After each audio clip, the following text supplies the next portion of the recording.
Greetings and welcome to another live stream, Diablo 2 Resurrected. We are continuing our playthrough of the hardcore Blade Free Assassin. Let's check real quick if everything works as it should. But I think so.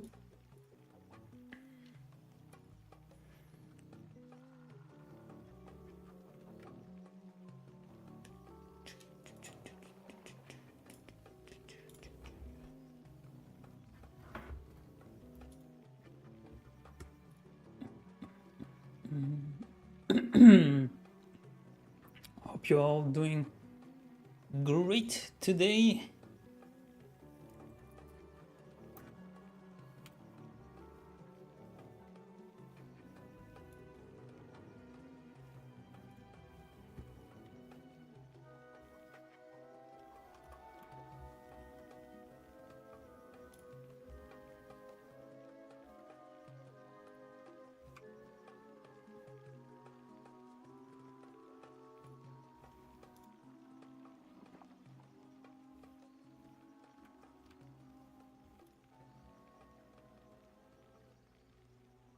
Okay, then let's get into the game. Take a look at our items and skills. 2 in the burst of speed. Clock of Shadows, very important. We can actually put our next 2 points in weapon block on the Shadow Warrior. Maybe from Ijul Act 4. And then we maxed out as much as we can Blade Sentinel and one to Blade Fury. Which now we can put in more points. Like these two are almost equally as good in normal. Actually found this kick-ass blade talents because they are ethereal. It's very, very good for us because we're not using the durability of our skills. We have Nadir Stealth. This very nice amulet, nothing super great anymore, but still decent. 2 open socket bone shield. I think I charsied these, they are okay. 10% MF ring, this belt is not bad too. A lot of tech rating on this ring as well. And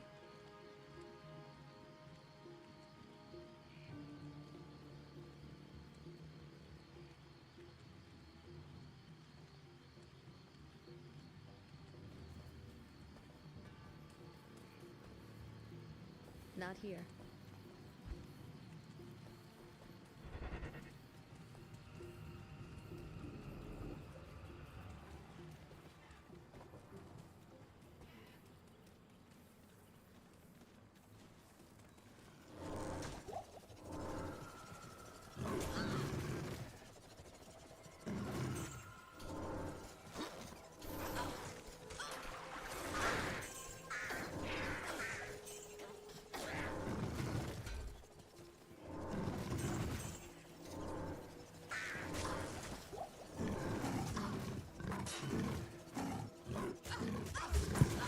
just realized I put my microphone on mute. I don't know, I think for a couple of minutes.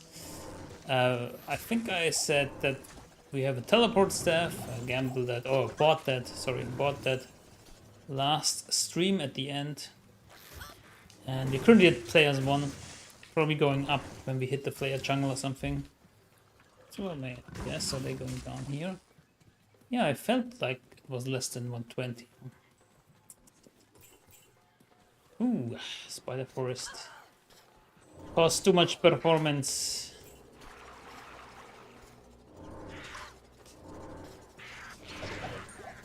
Small charm. Oops. 5 to life, 1 to defense. I know, but this 1 to defense charm, like, really? It's so useless. Like 5 to life seems way better than like 1 to defense.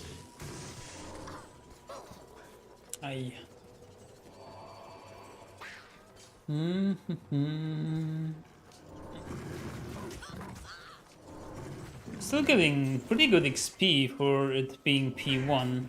I feel like.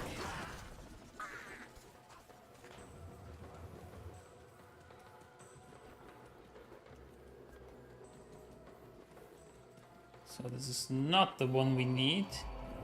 Right. Yep. It's the one of the waypoint though.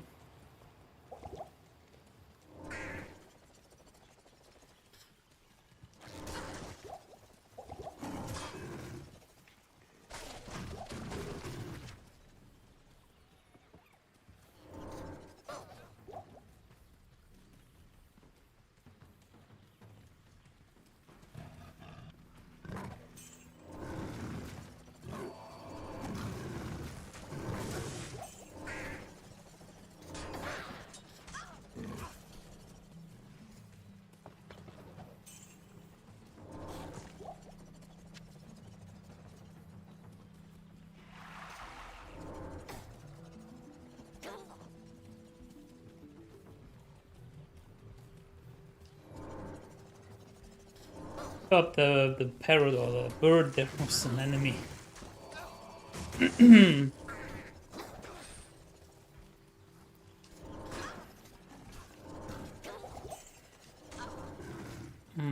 Big map this time.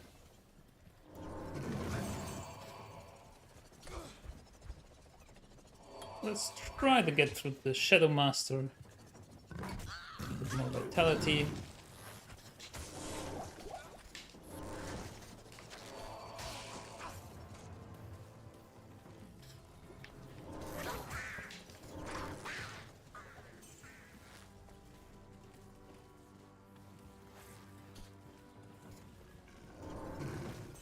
There we go.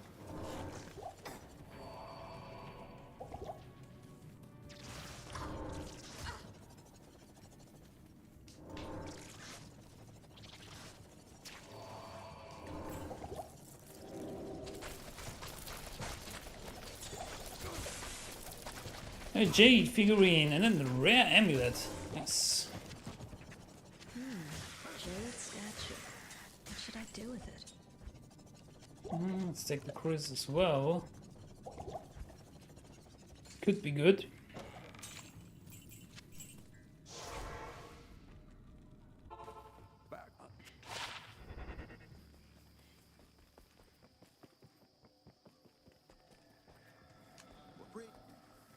Gladly take the 20 life potion. Thank you. Ice ball charges. Nope. 5 to life, 19 to mana, 20 cold rest, 12 from F. I think that's better than ours. We lose some attack rating, we lose a little bit of life, but cold rest is better than poison rest, and the magic find will help us as well.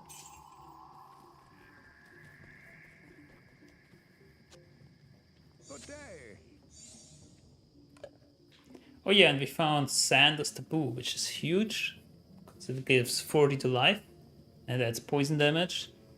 And attack speed, which is okay for laying down Blade Sentinel. Not here.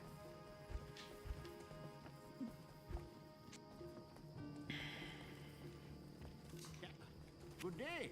Not here. Boom. Got it.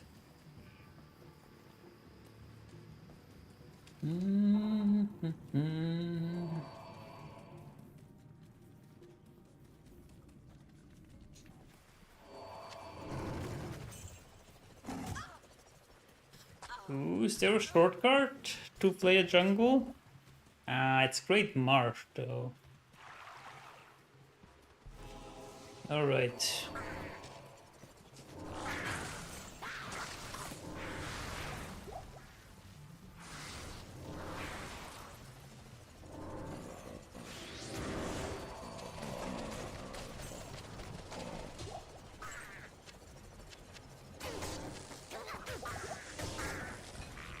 A lot of potions drop. That's at least pretty convenient.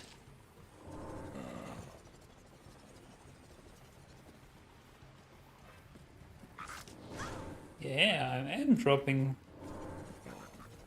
frames here. It's curious. From quality mode DLSS. Let's go to balanced. I don't know.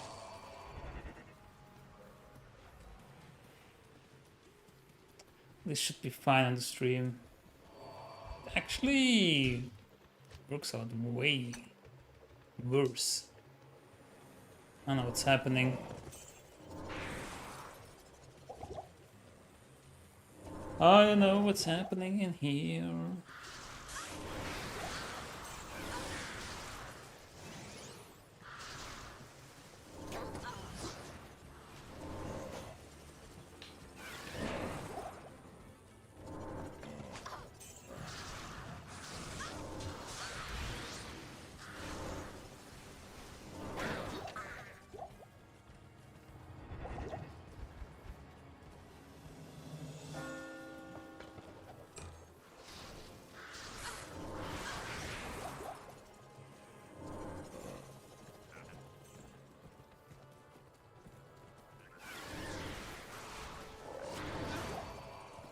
Oh man. We really have the biggest maps here, huh?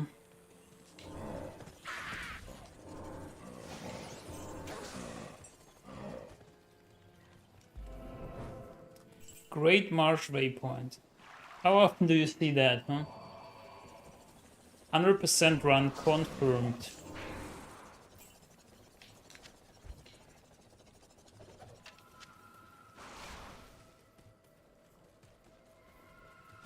Actually,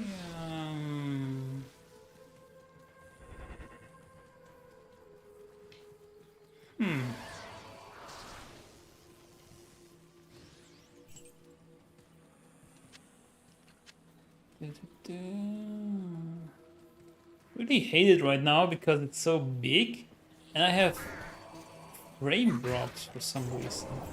Not on the stream, thankfully, but like in game. It's really annoying. I think I was jebaited into the Great Marsh somehow.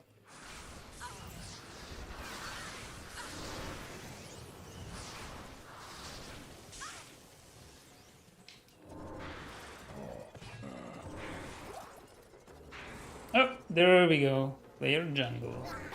Let's see if we can do this on players 8.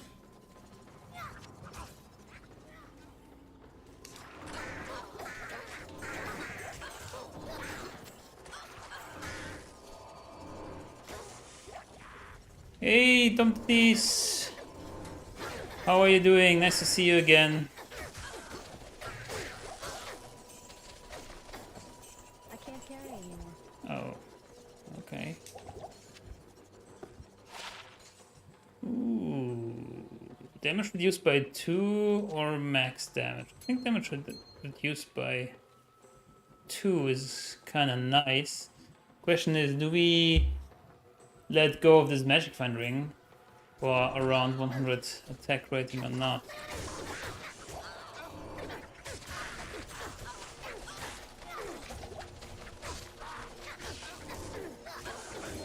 So P8 is not very smooth, I guess. I am overburdened.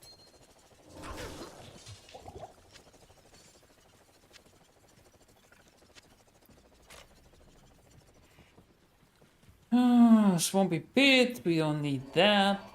But we do take the waypoint, thank you. Yeah, I think I'm gonna back to play as 1. It's not like we really need to level up a lot here, so I can't carry anymore. better go fast. I am overburdened.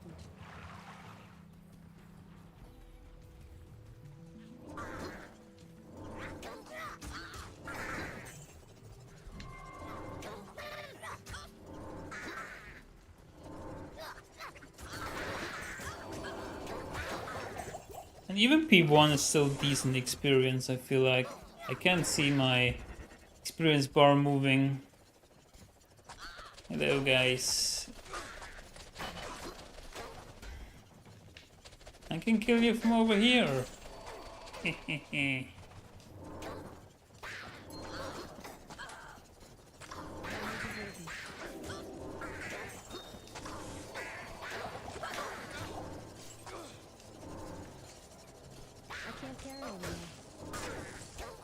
Ay, ay, ay. How's the sin going? It's been great so far. I mean, you've been along the road with me, so you actually know where we at. I just started Act 3 like 10 minutes ago or something. So it's going good. I wanna see if that... Whoops. To open socket, no. There's another crystal sword to open socket, no. Oh! Wait. Wait a second. We found a unique ring. A nagel! It's actually pretty good. Wait, why is it the last 5 minutes on my highlights? What?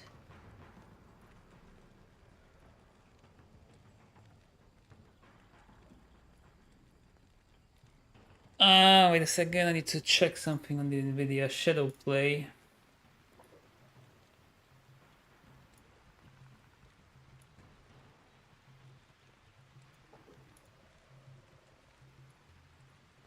Okay.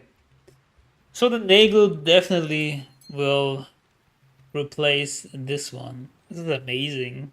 Tech rating, magic finds, actually one of our endgame equipment. I mean, in a better role, but yeah, that roll hurts a little bit, but hey, I'd take it for that like level that we are right now. Actually, I also found an amulet, so we have 12% here and 18 here, so we already have 30% magic find, and the first magic find points that you have are way more impactful because of diminishing returns. So we probably will see some decent drops by Mephisto, Diablo, and Bale.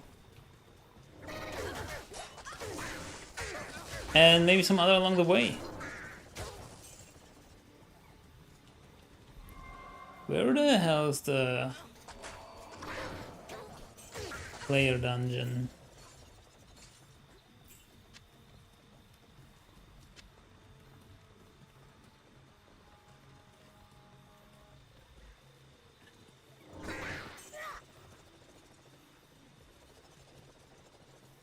Look at the map where we went. Like, we went at the end of the Great March, then we had to circle back again to find the Flare jungle. Just like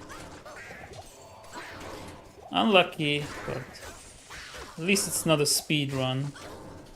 F-Rune, not bad. Maybe we can make a Malice later. Although I prefer Pattern and a 3 open socket claw. Which needs a Thal rune though. Hard to find a normal, not possible. But...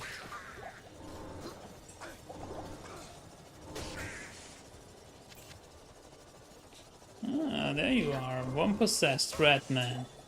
I can't carry anymore. Of course you can't. What a delicious blade. I should consult Ormus. What a delicious blade. Let's hope for a decent ring to complement our Nagel ring. Oh yeah, they have undead puppets here. That's right.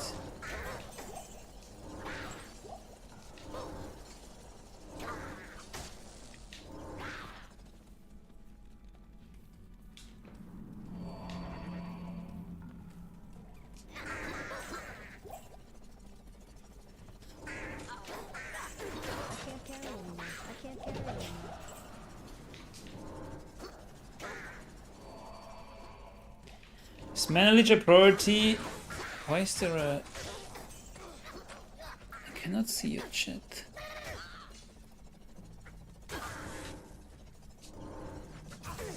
Wait. Why is this here?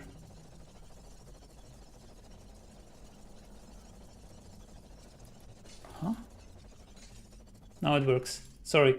Is Mana Leech a priority of Jewelry 2 for this build? You need one source of Mana Leech somewhere. And in the end, it's most often a ring that gives you dual leech. But there are other options as well. I mean, Blade Sentinel is not leeching at all. That's why you see me chugging mana potions all the time. But Blade Fury is leeching, also has mana after kill.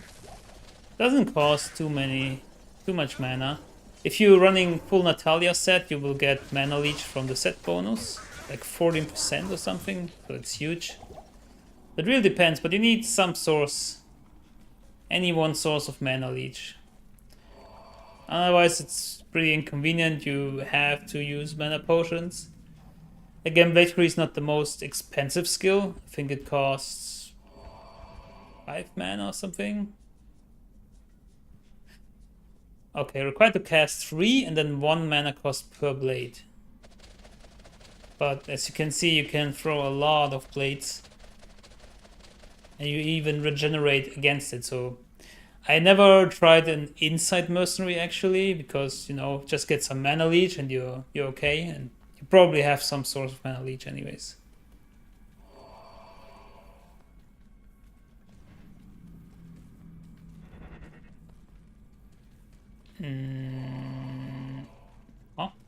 Oh no.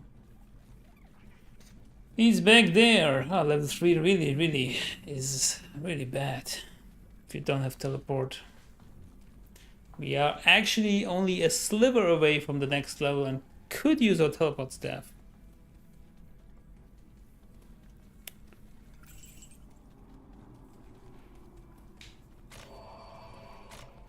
Probably gonna hit it in a moment.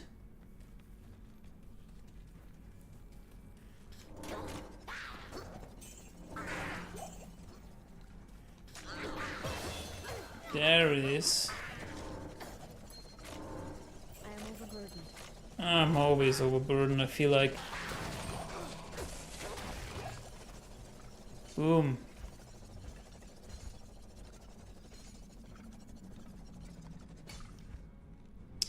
I wanna see something. This composite bow. I can actually wear it. But it's not good. I am overburdened. Where's the chest? Huh? Oh, this was not the... Wait, what?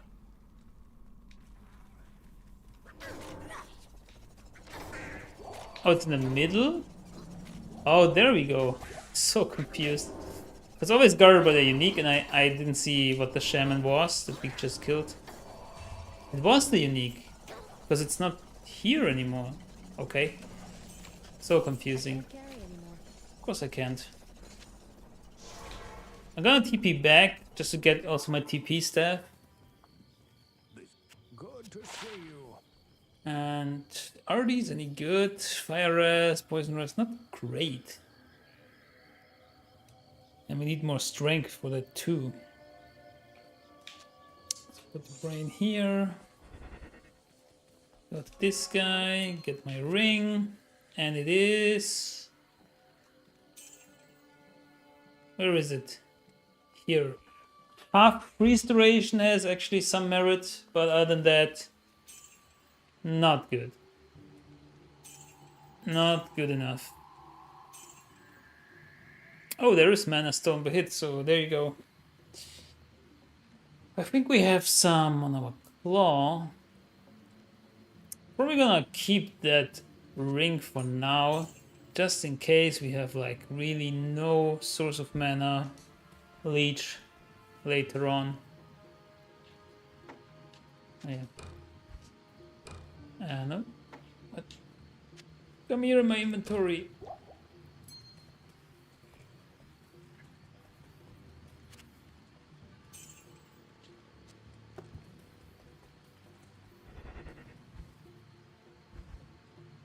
Not in town. It was like this weird bug where you have to bind the charge skills every time you create a new game. I think and hope it is resolved. Ooh, we have a shadow. Hello, shadow. Shadow with controller is actually weird. Like if I switch to mouse and keyboard, so a shadow warrior will always use your left attack skill and your right attack skill, like left mouse and right mouse. If I'm using controller, like for example, if I'm casting Fate now, and I go back to mouse, you will see, oh, there's Fate on the right skill. So I could wait until the Shadow Warrior will cast Fate. But if I use something else in succession, let me actually go in here. We use like Blade Sentinel and go back. Blade Sentinel is on the left mouse for whatever reason. And then I use Burst of Speed, and Burst of Speed is on the right. Okay, that's okay. But if I use Cloak of Shadows is here, and it stays here if I just keep using the blade skills, which is actually kind of neat. Like the attack skills are like on the left mouse, or they will land on the left mouse skill if I use it with a controller. Like support skills are here, so I can make it that maybe wait until it costs burst of speed or something, but then I can just use Cloak of Shadows on my end, and then it will also use Cloak of Shadows, and that's actually the huge value that the Shadow Warrior can cast Cloak of Shadows, although it's on cooldown for me, so that's pretty neat.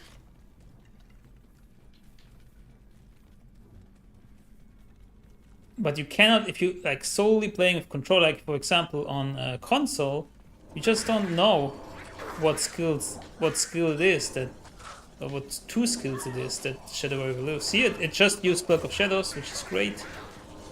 I'm gonna use Burst of Speed here. So now it uses Burst of Speed, now I use Cloak of Shadows, and then it should use Cloak of Shadows soon again.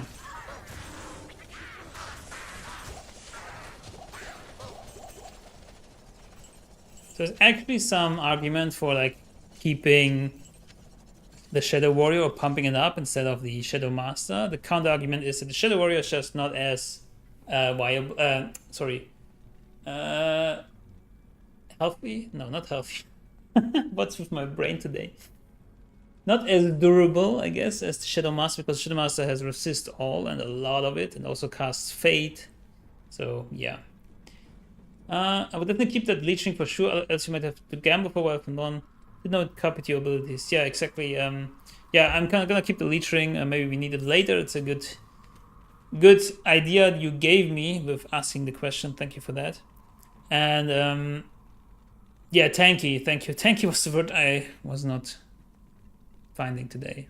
I don't know. Yeah, it copies the left and right mouse skill that you have here. So if I would do this and scroll, for example, through the skills, then it would use something else. And again, like for controller, it's a bit not as transparent. So this is a great find. Look at this weapon. It's ethereal. Yes, we want that. And it's actually not that great of an upgrade, but let's look at the modifiers here. It has 2 max damage.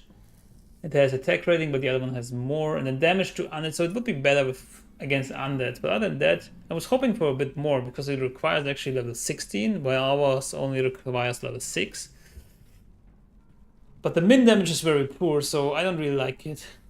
It's interesting that the durability is way different as well, and I think the blade talons might have dropped as a unique or set then, or rolled as a unique. So you have this thing in Diablo 2 where how the determination if it's a unique drop or a set drop or a rare drop or a magic drop goes sequentially. So first of all, the item will drop, the item class, in this case like blade talons, and then it rolls for unique. And if it cannot be a unique, because there are no unique blade talons, then it will try to roll for set. And if it cannot be a set, or it doesn't roll for the set like successfully, then it will roll for rare. You can see that in the durability actually. So this actually dropped as a set or unique, I'm not sure which one, but something higher than rare, but it cannot be. There's no blade talon set piece. There is no blade talon. So this one, sorry.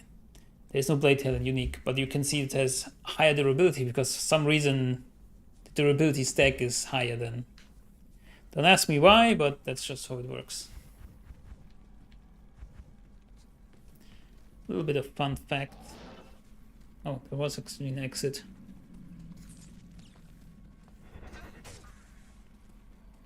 Mana leech might help a lot right now. Yeah, so Blade Sentinel is not mana leeching, and I'm mostly using Blade Sentinel still. If I'm using Blade Fury, then yeah, mana leech is great, but we have some source of mana leech somewhere. I thought. Or we only have mana after kill, maybe. But that's enough for now. Yeah, it's kind of neat, but it's also... It's a fun fact, right? It's not really useful. It can be neat if you, like, I don't know, drop like a really great rare weapon that cannot be set or unique, but like most of them can, I guess. So I don't know.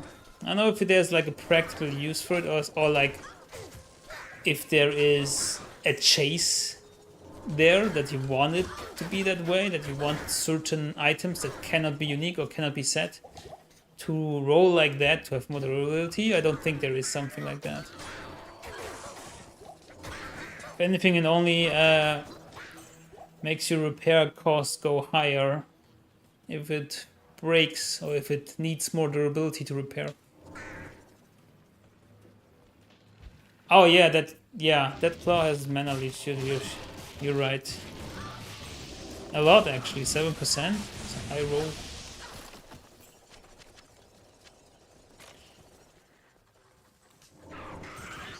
Let's go kill Mephisto soon.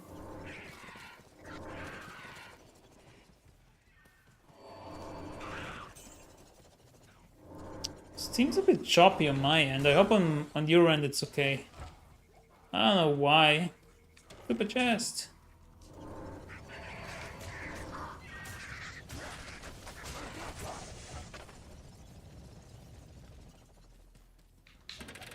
Actually not using many mana potions right now. Look at my inventory, I'm just stacking them up because I'm always picking them up. I thought like, yeah, I'm probably gonna use them, but then didn't use as much as I thought. Becomes more prevalent when fighting a boss or something.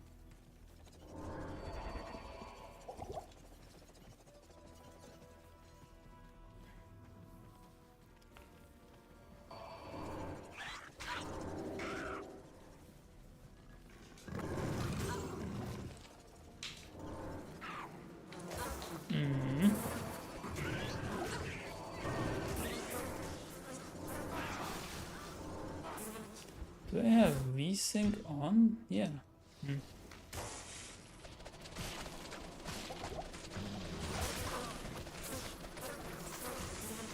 Also, mana potions are still very powerful at this stage of the game. I can't carry anymore. Like they almost always fill me up completely, and when I'm still casting, it's even more than that. Increased durability might generally be a factor for Amazons using Impale, because spears have roughly 20 to 25 durability, which isn't a lot, and Impale has 40% damage just consumed. Wow, yeah, that's true. Impale is like weird, like melee interactions already are so poor with durability. Like when I played the Whirlwind Sin, I needed to repair like every 1 or 2 terror zones afterwards. I needed to repair my claw. It was so annoying.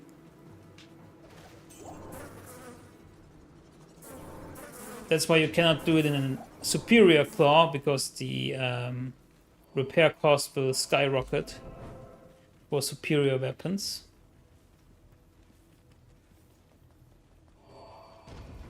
The Ruined Temple. Nice. Great farm spot here. Because of the super unique. Where is it? There she is. So if you still not level like 24 or something, because you want to be 24 when you hit Chaos Sanctuary, because otherwise, or Act 4, otherwise the XP that you will get will be way lower. There's like some cap there that you need to hit. I can't carry. And you can then just farm Ruined Temple over and over again, because there's at least, I think, one pack, and there's always the super unique pack. It's very good XP. As you can see, I already have 4 bars again. I probably got like 1 or 2 just by doing this. So now we go into the Cursed Sewers.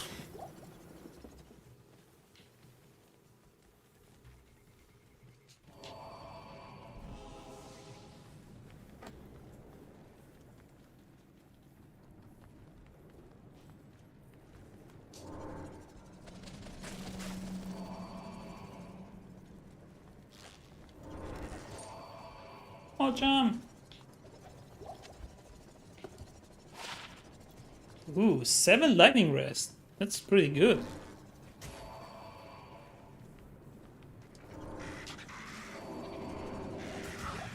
Never found Ruined Temple, might do the first playthrough. Yeah, you try that. Like, if you're around like level 20, 21 or something, you can easily farm 1 or 2 levels in there.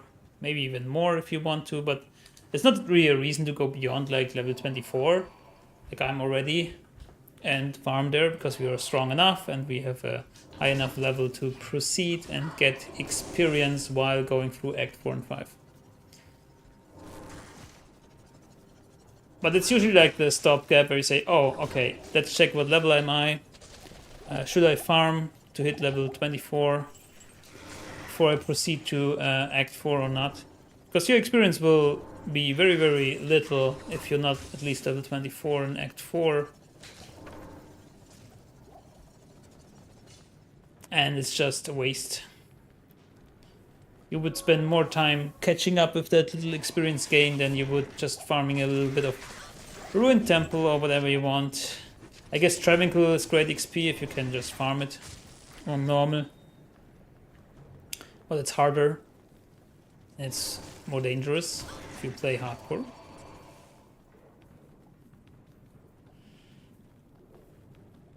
Ay, Dios míos. Where is it? Continuing the trend on biggest maps and tile sets.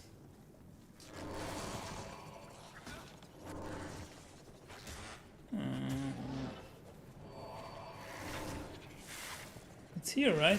No? Maybe? No?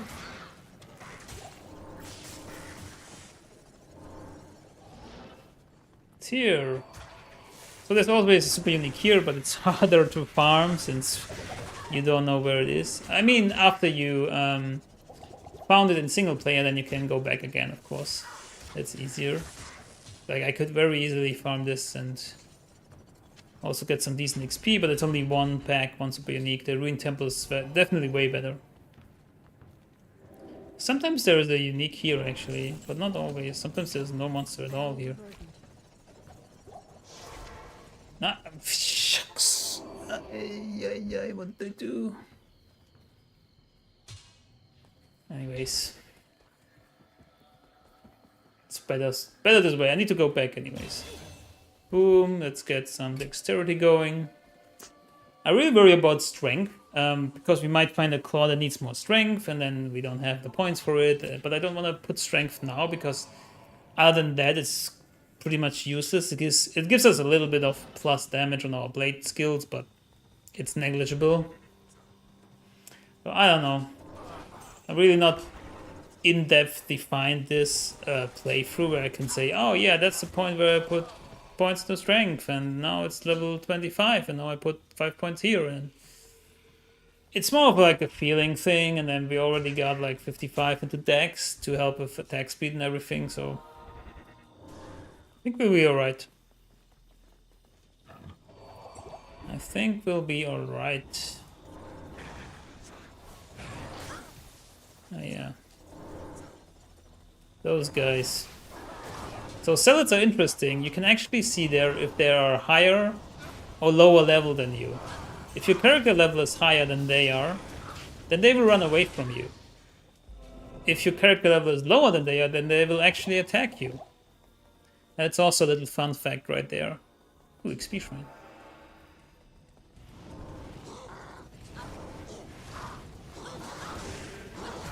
As always, the Hydras are very hurtful, especially to your mercenary, and there he goes.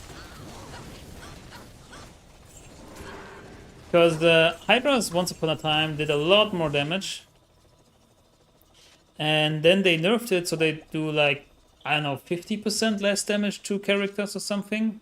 Not sure on the percentage. Let's say a significant amount of less damage. But they didn't adjust this for mercenaries or summons.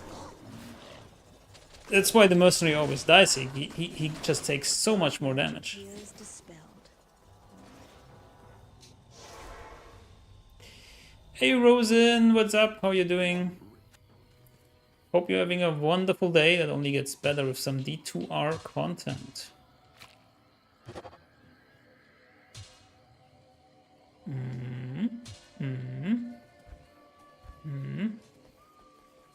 evening. Let's get our mercenary back. Why not? Hello there, now that fewer of you. So it's actually interesting because if you do the Act 3 quest, sorry, Act 2 quest, Ashira actually will give you a mercenary for free. But if you already have a mercenary, she won't.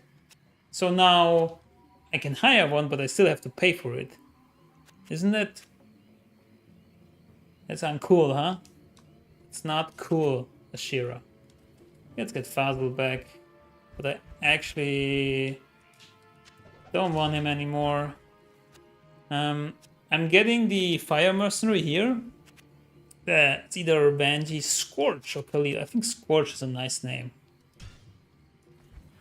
So why am I doing this? I am doing this because of the enchant buff, which greatly, I mean not right now greatly, but later, soon, will improve my attack rating. And attack rating has always been an issue with Blade Tendon and Blade Fury.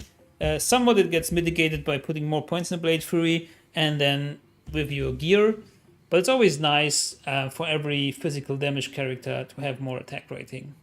It also gives me some fire damage which stacks up nicely with my skills. So I really love this, and I'm using an Act 3 Fire Merc until I have Reaper's Toll for an Act 2 Merc. Because Reaper's Toll of the Crapify is superior, but until then Enchant is actually very good. Yeah, Act 5 Barb is also nice. It's tanky. I can also see them like with two, like later on with 2 Blakes or something. It's very nice. I like that. So if you're just looking for tanky, then it's good. But we also have our Shadow Warrior and later our Shadow Master for tankiness. So we are only looking for a buff. And I know in normal, most people don't buy them, but they're actually decent. And the good thing about Enchant, it persists after the mercenary dies. So even though, like for example, for Mephisto, if he just dies, I still have the buff. I still have the attack rating bonus, I still have the fire damage bonus. If my Act 2 Merc dies, I don't have the aura anymore. So that's why I like this one better, especially for playthroughs and where the mercenary still dies a lot, because Enchant will persist throughout his death. I am overburdened.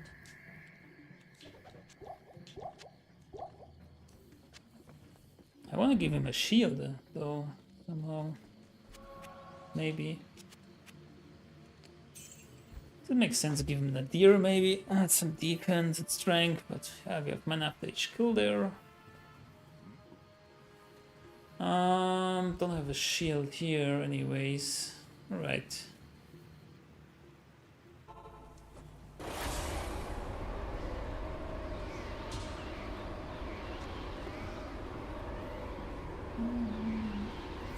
Go kill Mephisto. Hey, what are you doing down there? See ya. Nice thing about the Endurance of Fate on normal, it's pretty small actually. On Hell it really is bad, it's really big, but don't really have a problem on... Actually, it's actually my favorite look. The breastplate look. Always making Enigma a great hauberk because of the looks. I want the Reju potion. You can always throw your mercenary a potion. Controller, you hold LT and use the potion like this. Thanks. Thanks. And on mouse and keyboard, you hold shift while using your potion. Hey Chris, look who's online. Yeah, you too, man. Hope you're having a wonderful day. Only gets better by some D2R content. Just in time for some amazing Mephisto drops. We actually already found a unique ring today. A Nagel ring. Not the best roll, but still very useful. Don't underestimate something like magic damage reduced, or yeah, I mean attacker takes damage is not as useful, but magic damage reduced is actually very good. If you look at Dwarf Door, one of the reasons why it's so good against like Hydras from Travinkel, not only has it fire absorb, of course, but it also has magic damage reduced, and you can stack that. And it helps against all the little fireballs that the Hydras are shooting. Oh, Jewel, interesting. Fire resist and fire damage, alright. And these dolls are still scary on P1. Gotta tell you. It's gonna be fun in hell going through here.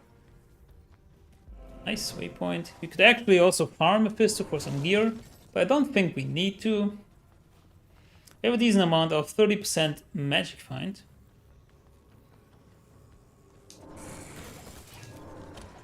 I also sent some hearts here. Kinda.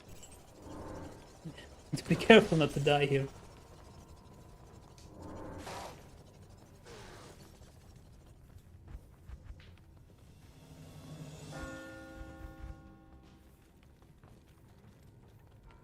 There we go. Oh my goodness, this pile of corpses here in the way. How does it look on the old... Good old... Look at this.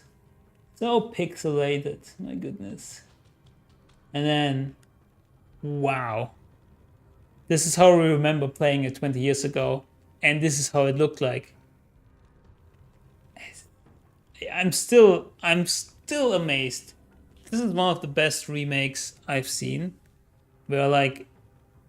It really feels like it looked like this. But it actually looked like this. How do you feel about the remastered graphics? No problem, take care of your doggies.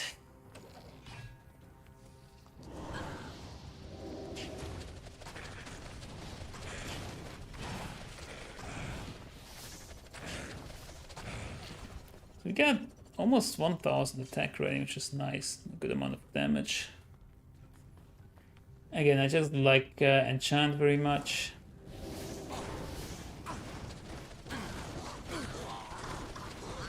Because now our mercenary is dead, but we still have the enchant buff.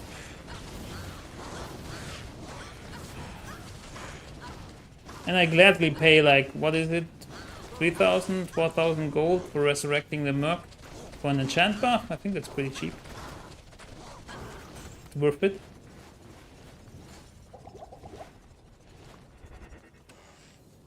Actually could use some fade here.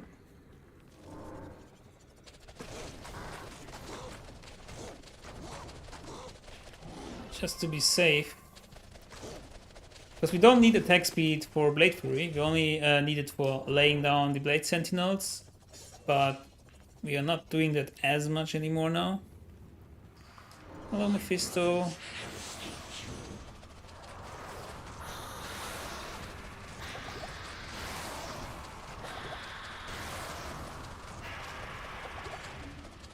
So what's the attack rating like? 78% chance to hit, I think that's decent. Let's throw in some Blade Sentinels. Ouch! That hurt.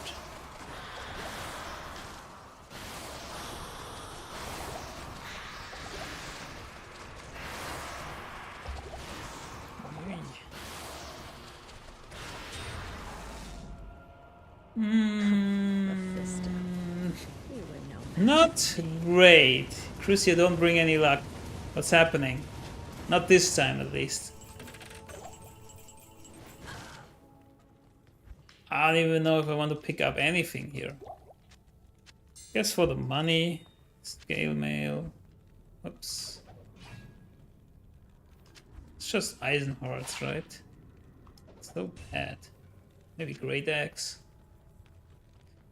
Military pick on the off chance it's great. Don't think so, but who knows.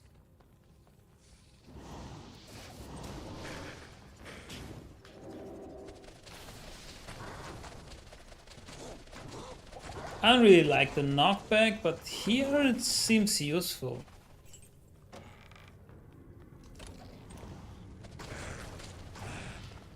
And there we go. We beat Act 3 in hardcore. Solo self-mount.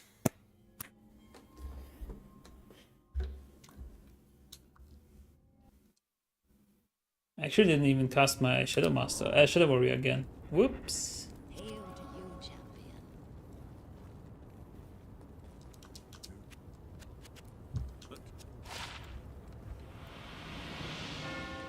It says poison length reduced. That's actually not bad. Just give it to my Merc for now. This one any good? Not particularly. I'll keep that. I'll keep that. I'll sell that for sure.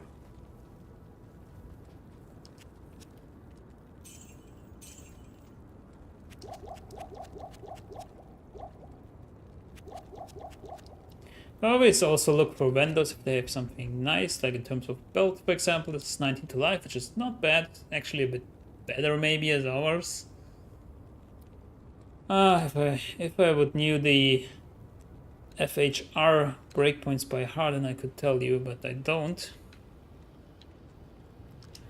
But yeah, for the most part, we don't have the strength to wear any of these, so...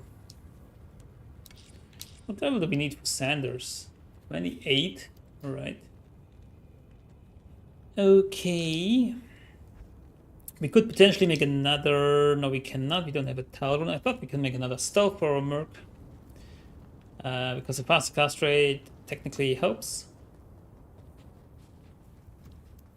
But then again, who needs it? There's the enchant. That's all that we want.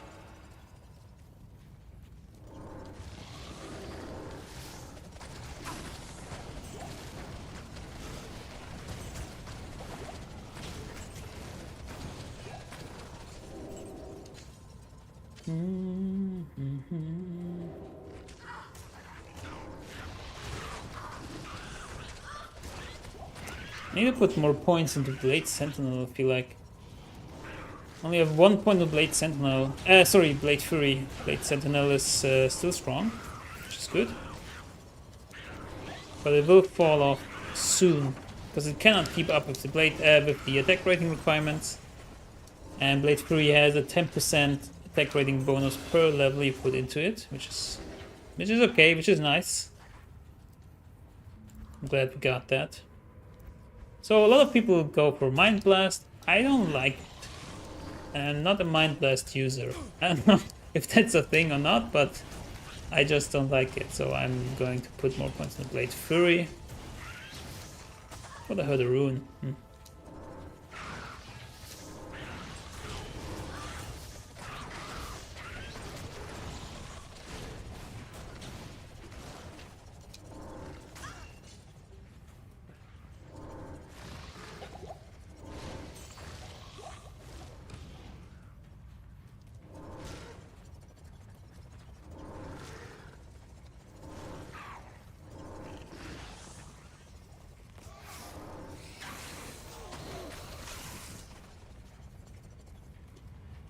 Okay, let's look for Israel.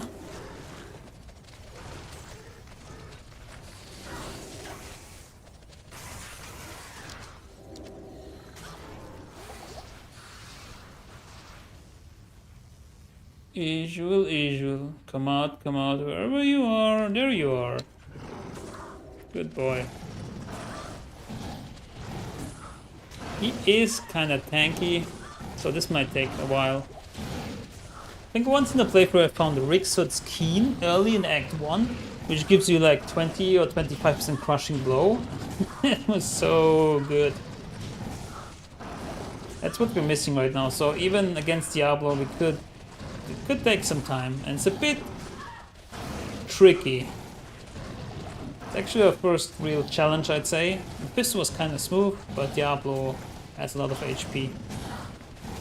And very strong skills.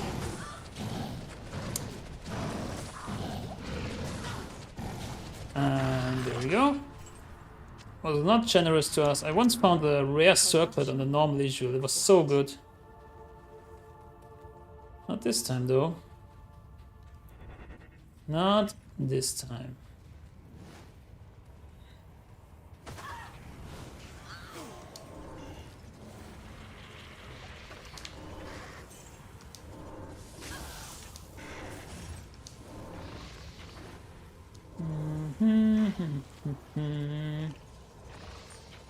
No, I heard a charm drop. Not really. Not really great, unfortunately.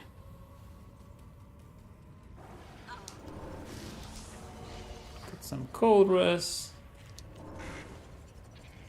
I don't know if there's like any kind of system here where you can find the stairs easier. I know that it's not at the corners of the map, it's somewhere like inside, but that's about it.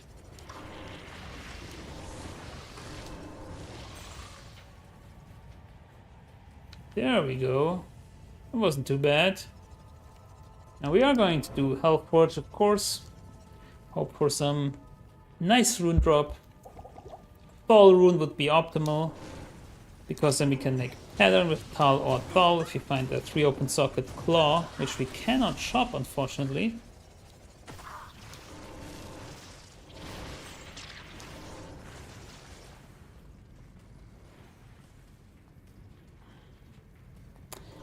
But I hope we find some 3 open socket claw in Act 5.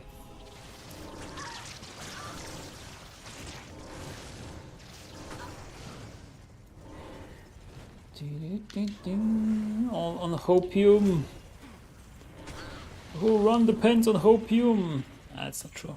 It's actually gonna be fine if I'm not doing some crazy stuff like this.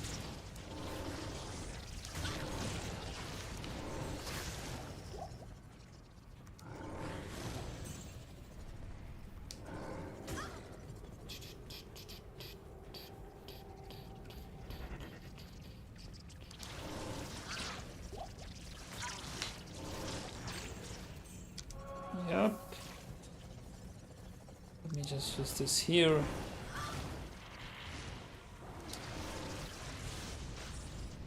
I love that there is a teleport staff. I think this is some neat mechanic. Something that something like Diablo 4 like really misses, and maybe even Diablo 3. Diablo 3 maybe as much as Diablo 4. They just seem like so different games.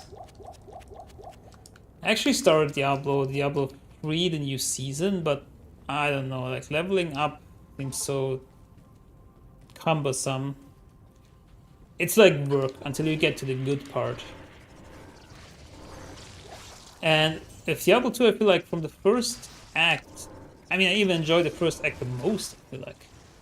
And it's actually fun, and you can really feel the progression of your character. Which amp damage could proc for casters? Well, you have lower resist, right? What do you mean? For casting, like when casting Blade Sentinel or something? Because they do have low resist as a curse that helps them. I don't think it would be good to have one curse for everything, for elemental damage and for physical damage. I like that it's two different kinds of curses. Would be way too strong. Would be the definitive curse, and then also put on top some slow, and then yeah, super strong. I like that. Depending on the situation, you choose the curse. I mean, as a necromancer, of course, or you pick up the items as a non-necromancer that give you the curses that you need, and that's even possible is great. Like something like I can be a whirlwind assassin. I mean, it's just awesome. Give me skills from other classes. Give me something to toy around with, to have some fun.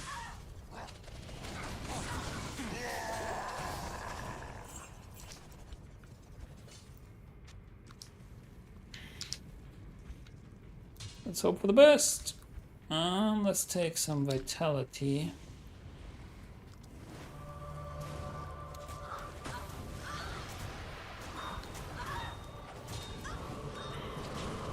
Yeah, we got the Thal rune.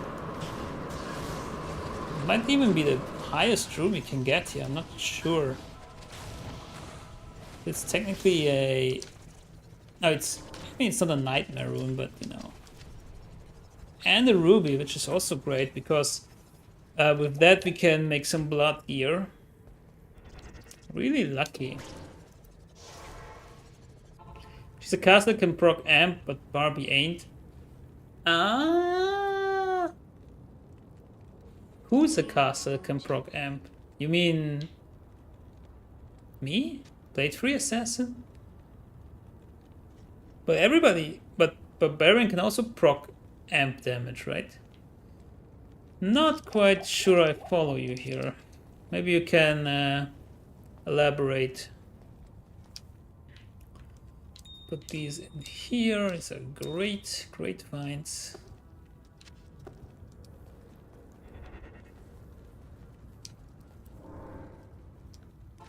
And let's go kill Diablo. You're playing assassin. Barbie can't. I am, yeah.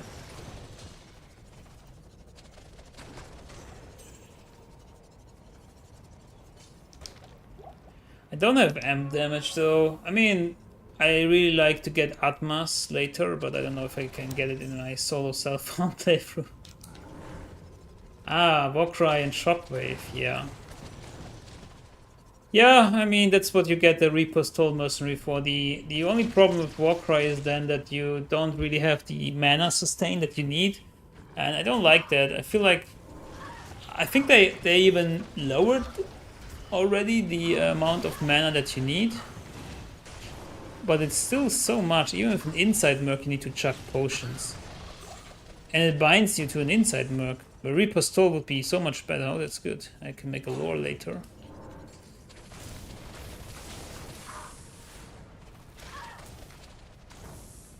Don't remind me about Shockwave. It's still so sad that they reverted back the, well, bug or whatever.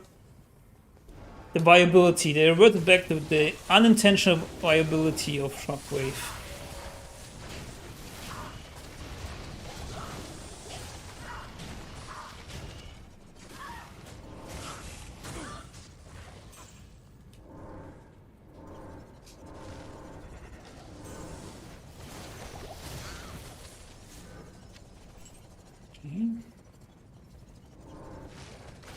Don't want to be pigeonholed to Reaper's Toll. Yeah.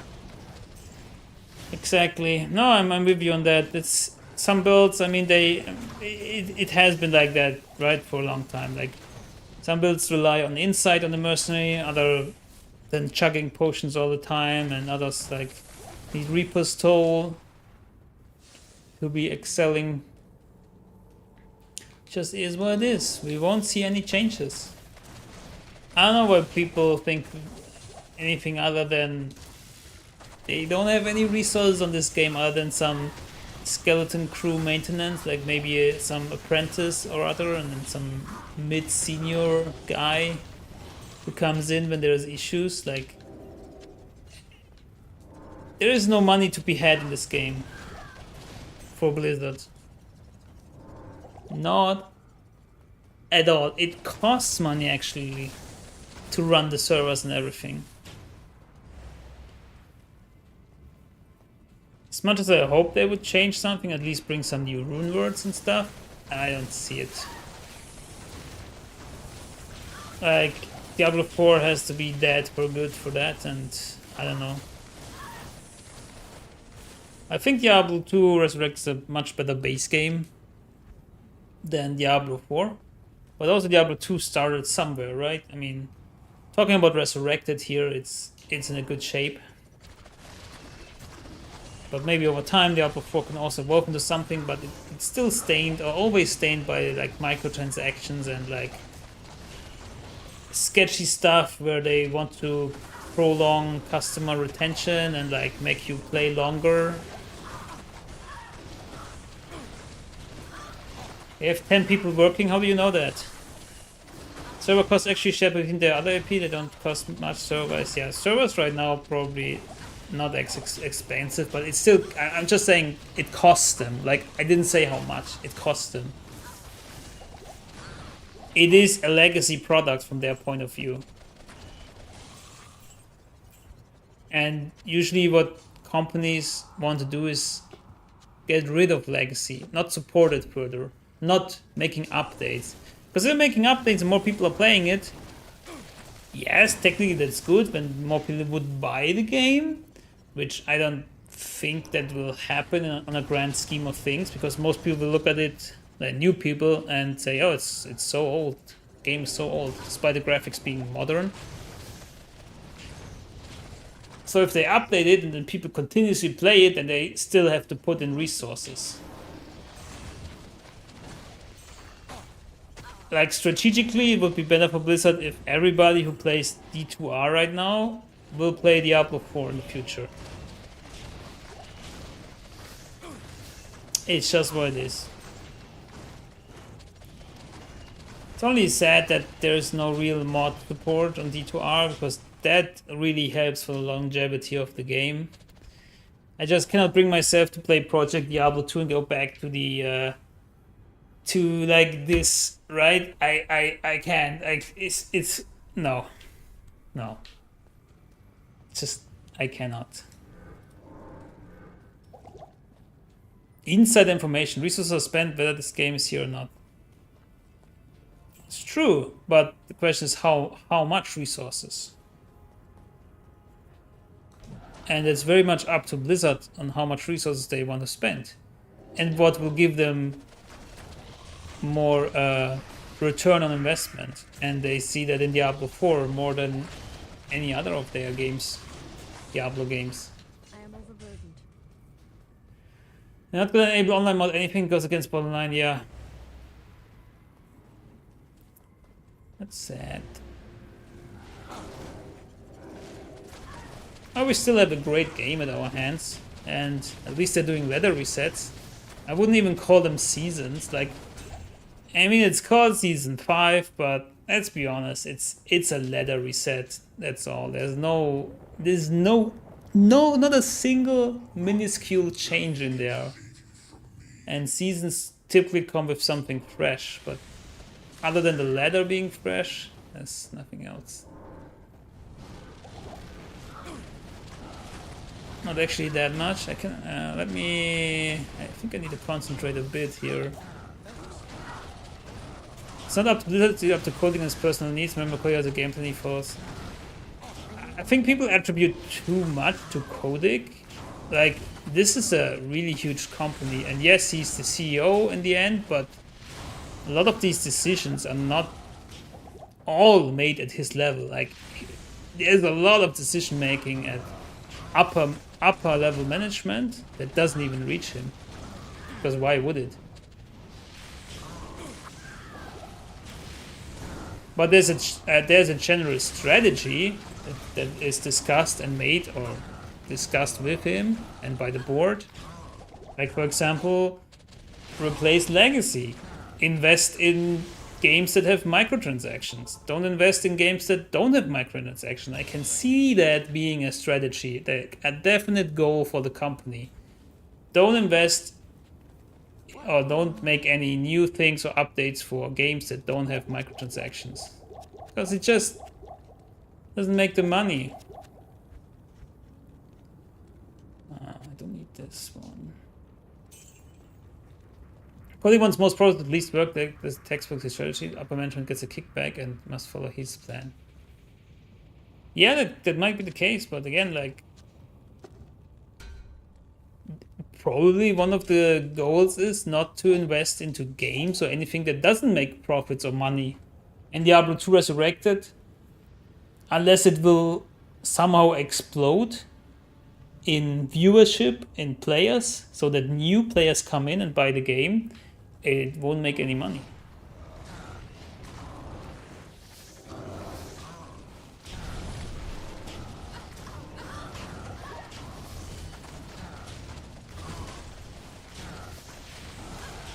It's not a knight, it is.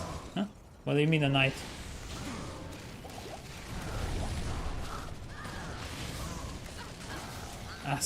Okay, yeah. But it doesn't change. It doesn't change anything. I don't care if Kotick makes the decision, or a board, or 5 other people by the name Jack or anything. In the end, the decision is what's important.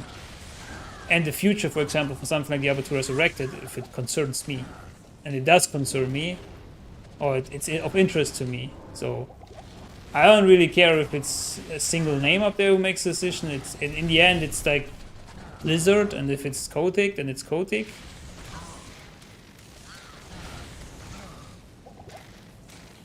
But I can understand them not supporting a game that doesn't make them money. It's just what it is. Be curious to see some, maybe on the next quarterly, what they say, a board meeting or what they have, like the one that is public. Be curious to see if they release some numbers on Diablo 4, like for season 1, because I feel like nobody is playing it, and so they might. I mean, they're not at a loss with this game, but they might at the moment put in more resources than have gains from that game, because if nobody's playing, nobody's buying any microtransactions, right? Anyways, I mean, you say you have insider knowledge, which is good for you. I don't, and I don't really need to, I guess. And then it's, for me, it's just, from my point of view, it's speculating. And Hail to you, champion. yeah, Microsoft is a new player. I mean, what I heard is that they're really hands off and let the studios do what they want or what they need to do. But who knows? It's just second-hand or third-party knowledge, you know.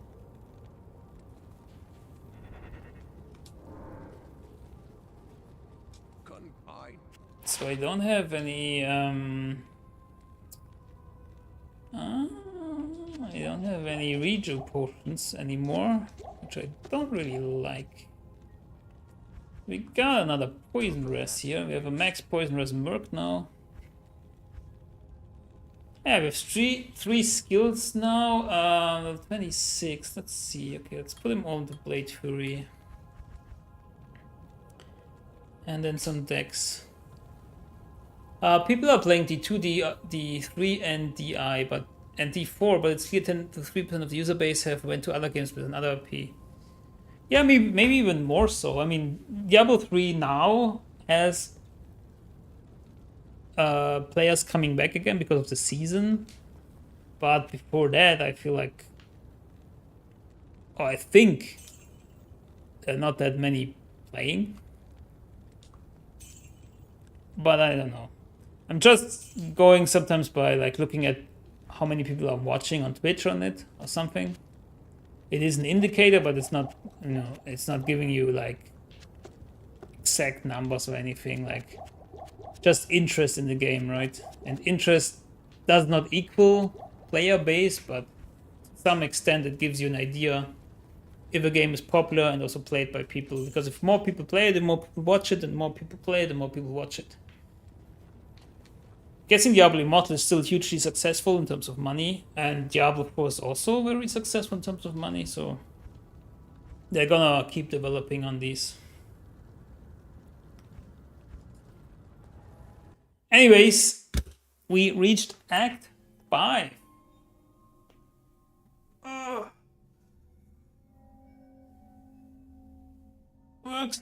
Twitch works at critical mass. Yeah, Twitch is you don't get any you don't get seen if you only have like 1 or 2 viewers. I think it's the same with YouTube, but yeah, why can I not skip?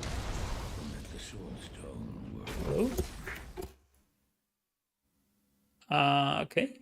Can you skip? Yeah.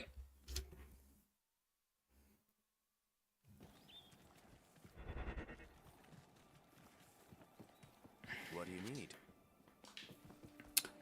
What do I need? I don't know.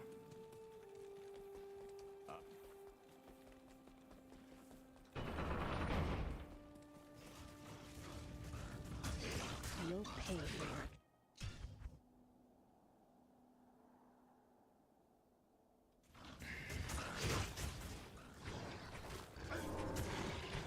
Anyways, we get a new season soon.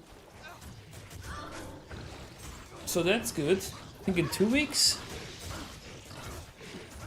Yo. But I probably play softcore then.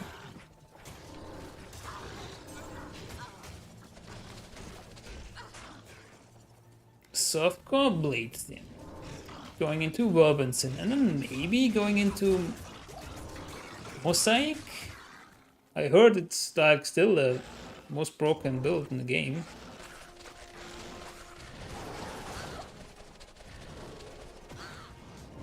My goodness.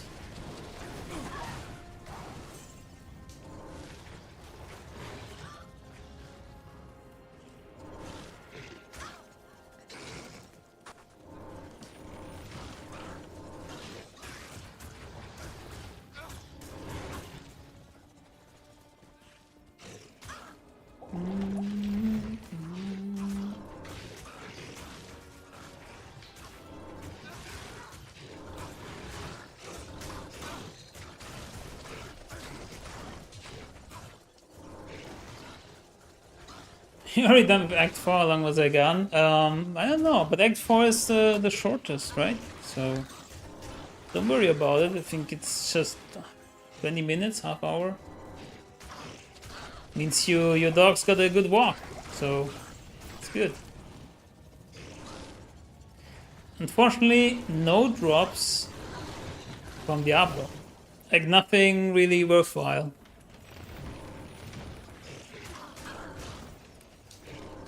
So I thought we were having better luck because we have like 30% magic find, but seems I was wrong.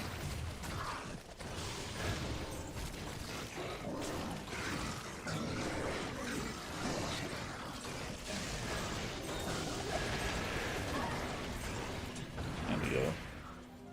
Shank, your command. But we got the full rune from Hellforge, which helps us with our pattern if we find a free open socket claw. So another great farm spot is Eldritch here. You can actually farm quite a bit up here, even on players 8, which we might do before going into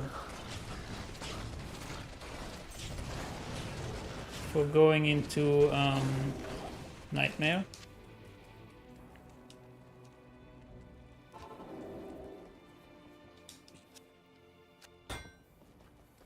So you just save and exit. I mean, you know the drill. Going to players 8, and then go to Eldritch, and you can see in a minute that we get a lot of experience.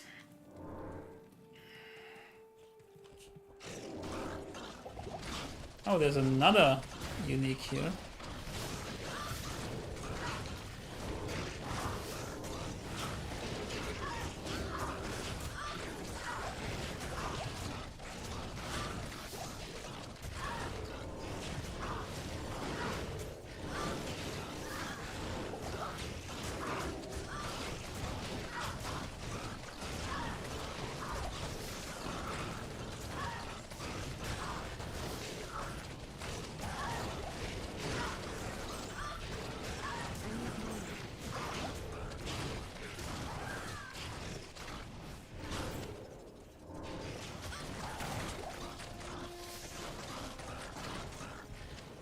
I think Eldritch is probably my favorite farm, to be honest, for doing leveling, just so convenient, yeah.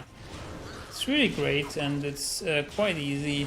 It's also great when it's terrorized, and then you just farm Eldritch all the time, and then have a good chance of getting a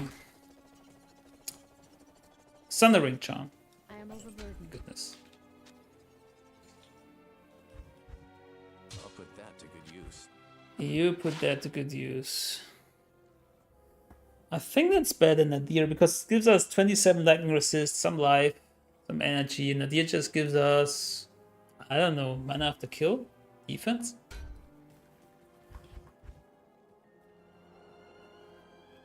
I'll put that to good use.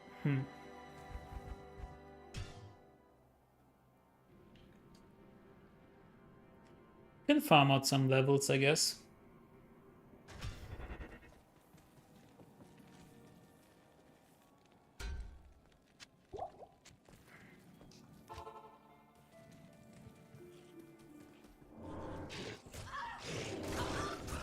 Oh, here another unique again.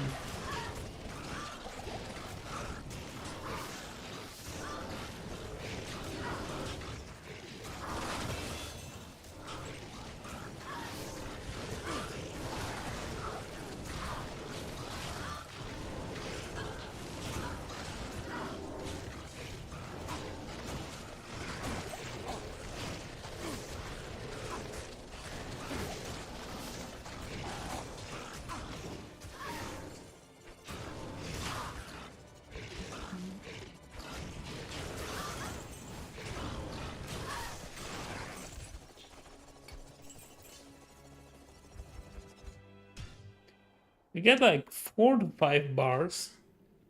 It's very, very good. Very good indeed.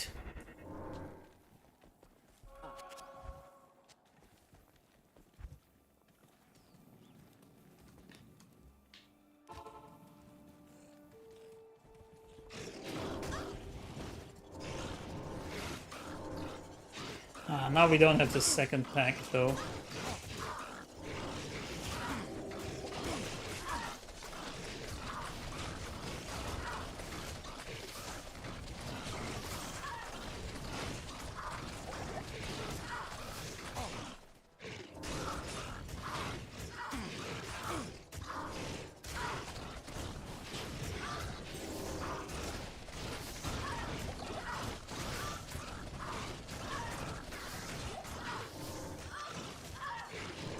Anyways, let's move on.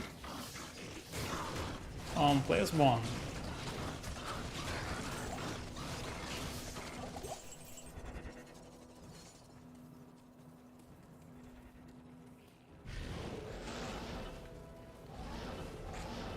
We want to rescue the barbarians because of the runes that we will get for that.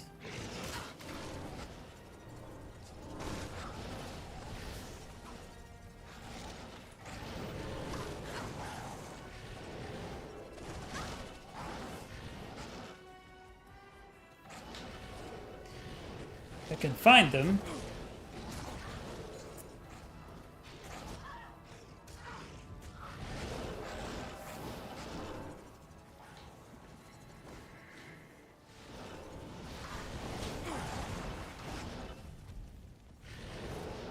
I really don't want to deal with these rascals, with these imps.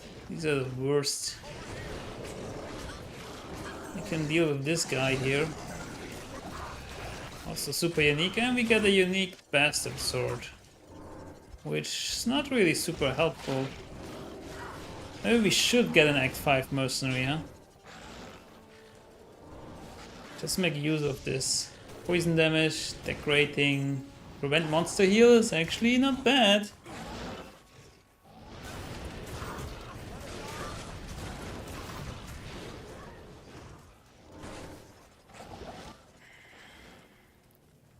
Act 5 is a huge reason why we have a teleport staff, because of all these barricades and walls and everything that's just annoying.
These are not bad. Both give attack rating, which we can put to good use. Where do I need to go? Up there?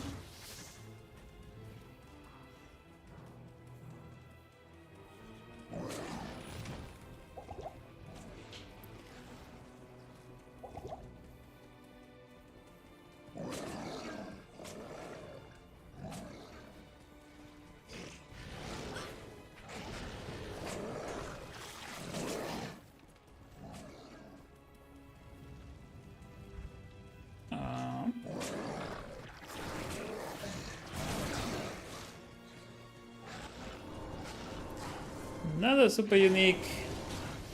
There's a lot here. In Act 5. Alright, Crystalline Passage, we really do want to get the waypoint so we don't have to like walk all the way back from Anya, and we do want to get Anya because of the Ores scroll. Come on.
There's Anya down there, frozen river. My goodness, those are tanky.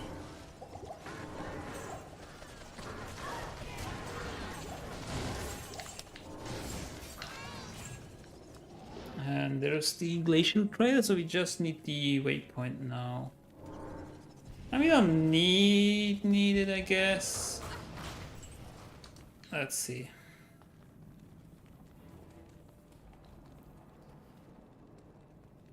But are you an engineer? What do you mean by engineer? I work in software development. I don't think I would call myself an engineer. So, I don't know.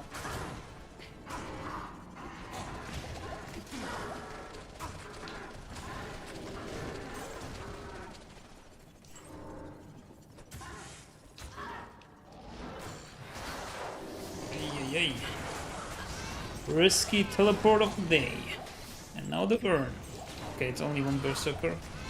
But they slap. I mean, best berserkers are really... I can't carry anymore.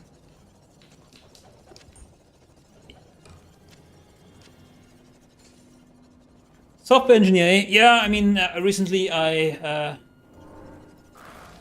got the opportunity to pick up more responsibility, so I'm more like in product owner role.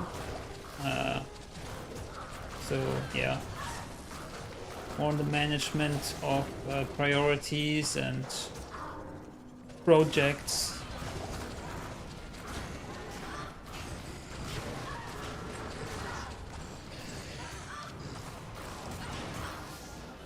What? Why? Why can I not teleport over there?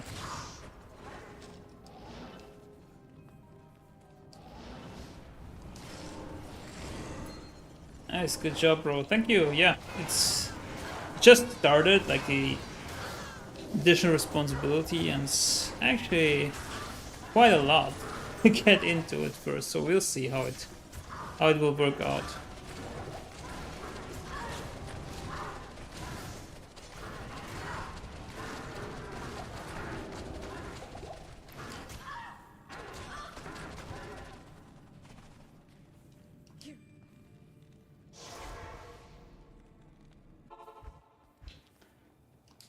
Ooh, Good afternoon.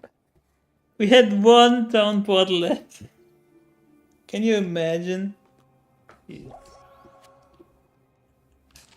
Living on the edge.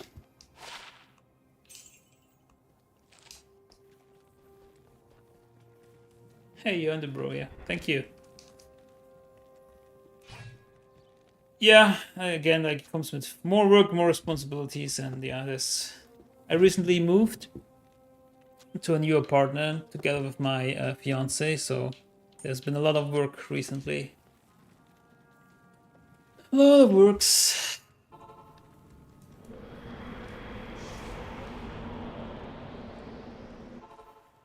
Thank you, man. Appreciate it. And now we get another 10 on rest. There we go.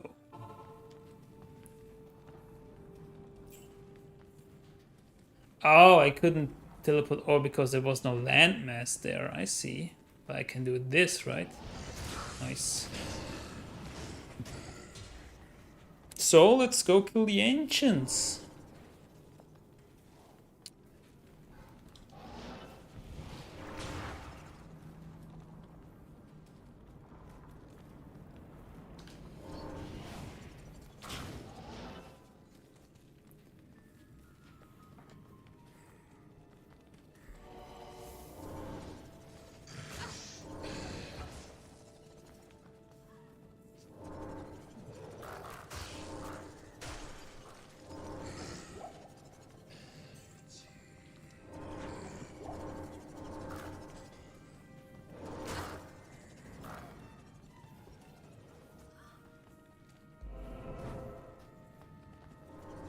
Got the waypoint, which we don't really need.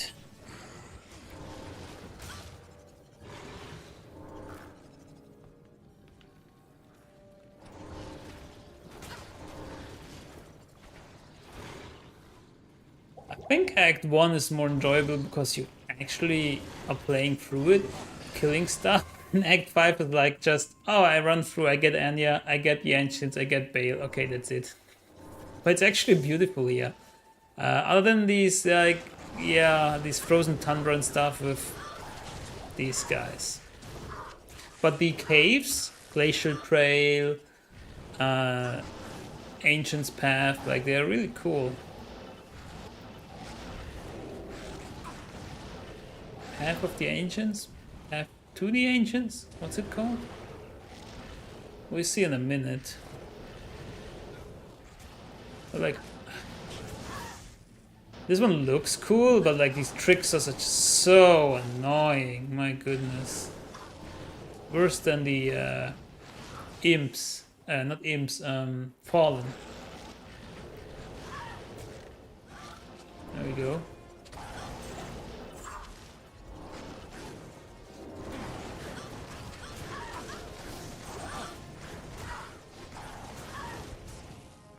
Ancient's Way. What I said, right? For sure.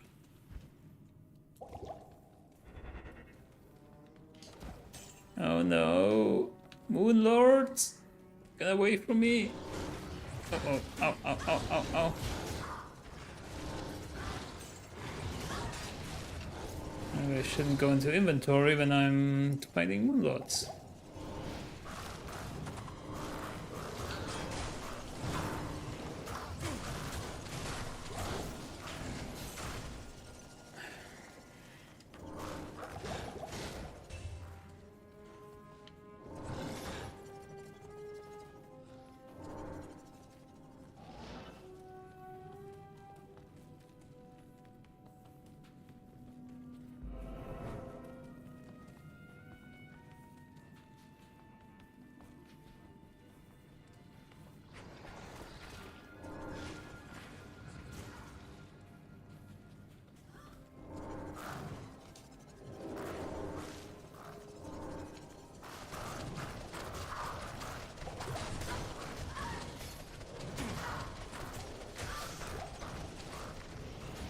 Thought it was a super unique actually.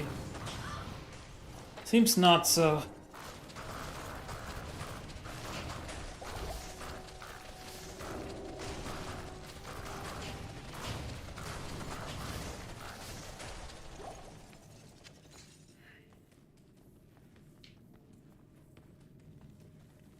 We're at 28. We will be maybe hitting 30, which means we can get the Shadow Master. Would be great.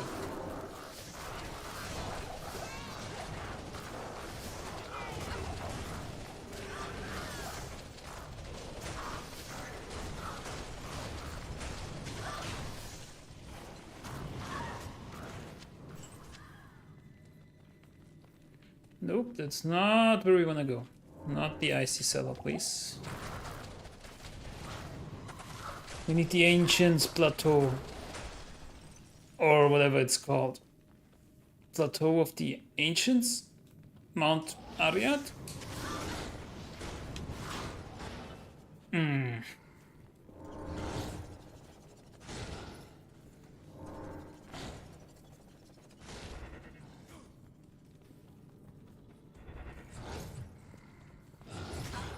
Jukes! I'm so good at running through this stuff. Wow. I think it should be right around this corner. Come on, where is... Yep, Ariad Summit. I shall prove worthy. Oh, it's not what I wanted to do, actually. I don't know how many potions I will need. Salutations.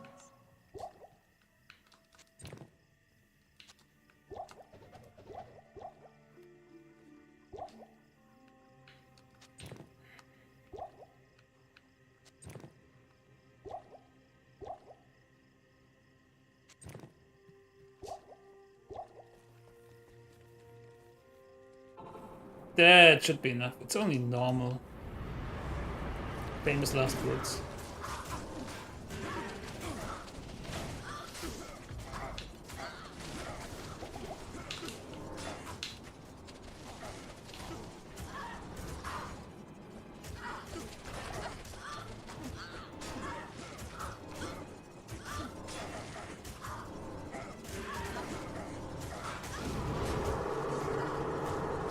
Oh, he died.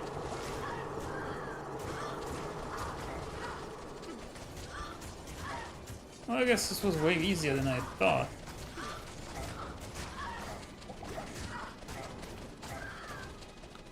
Whoops.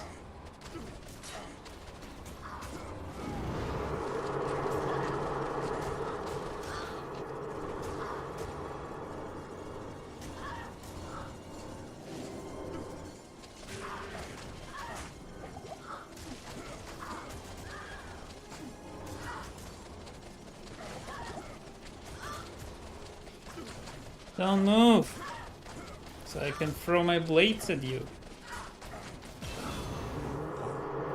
Yep, I am. For some reason it's so easy, like, through all these potions to pick up the reju potions. Like, it's amazing. It's way, way, way, way, way better than D4. D4 has a weird priority system on picking up items, and it's always picking up like gems first. And I'm like, I don't even want to pick up gems because they're useless.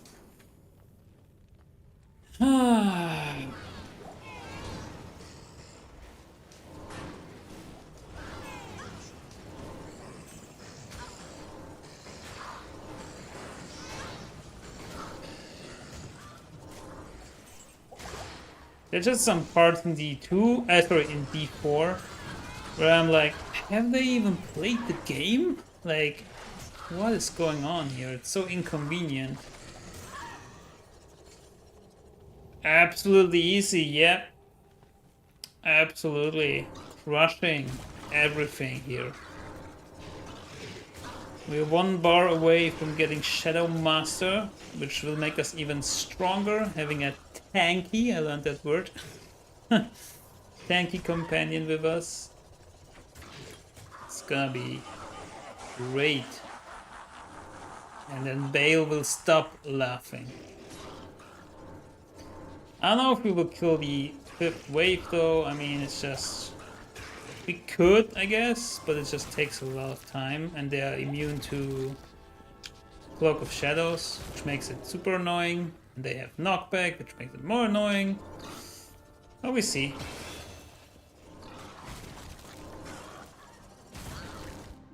Alright. Bye-bye, Shadow Warrior. Hello, new version of me. Already dragon gliding to the enemy, I love it.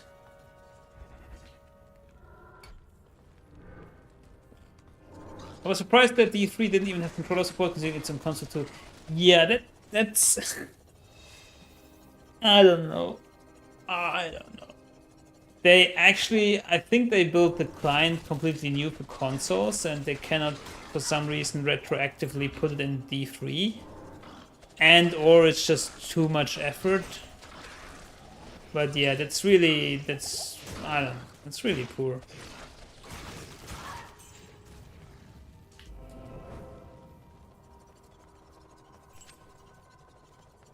And there's no crossplay on D3, right? So I actually prefer playing on controller. I mean, you can see that here.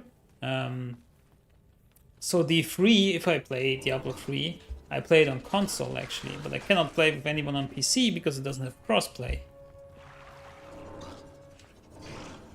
But now there's a solo self-found mode, which is actually curious. I was hoping that they will add solo self-found mode also to D2R and or Diablo 4. Like, they added it to Diablo 3 after I think years of asking for it, so maybe we need to wait another few years. But technically, like for me, Diablo 4 is solo self-found because I'm not trading at all. Like trading is way too tedious. And I don't know. For me, it's a single player game actually. Trading in Diablo 2 is awesome. I'm looking forward to the new season and getting some crates going.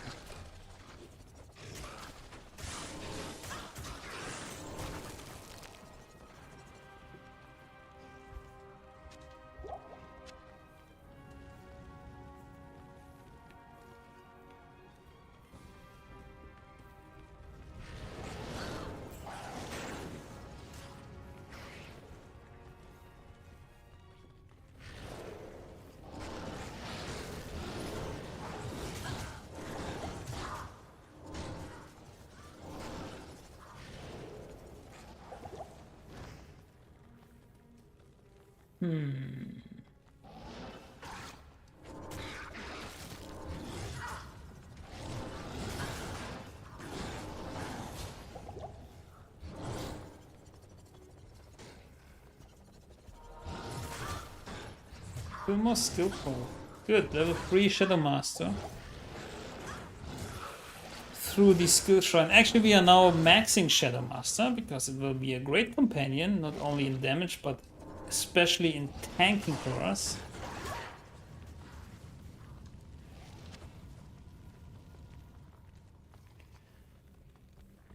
Wow, 3 dead ends.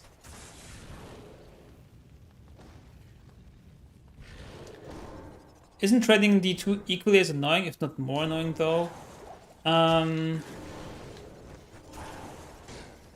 Need to think about it. I think it's less annoying because you have uniques. Like Shaco, like Rippins, like Death's Fathom that are chase items and that you can trade. In Diablo 4, everything you can trade is a rare, and this everything that you can trade is an individual set of stats that you always have to check and you have to put in the stats and everything. In D2 you have variables, and actually trading rares in Diablo 2 is annoying, like putting up your rare and also comparing it to your equipment. Or is this rare really better than mine? Is in Diablo 4 very tedious and intransparent. Like if you not,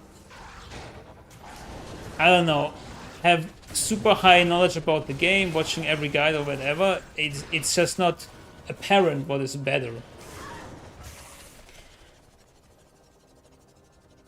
And that's just, it's just tedious. There's so many points that are so tedious. Like also sorting through your items after a run and then looking at the items and seeing like what is good, what is bad. Like it takes so much time. Like the most fun in Diablo 4 I had when I'm just running dungeons or Helltide without picking up any items. Because I just didn't want to. I was like, no, please no, I don't want to go through all the items and see what's good or what's... I just want to play the game.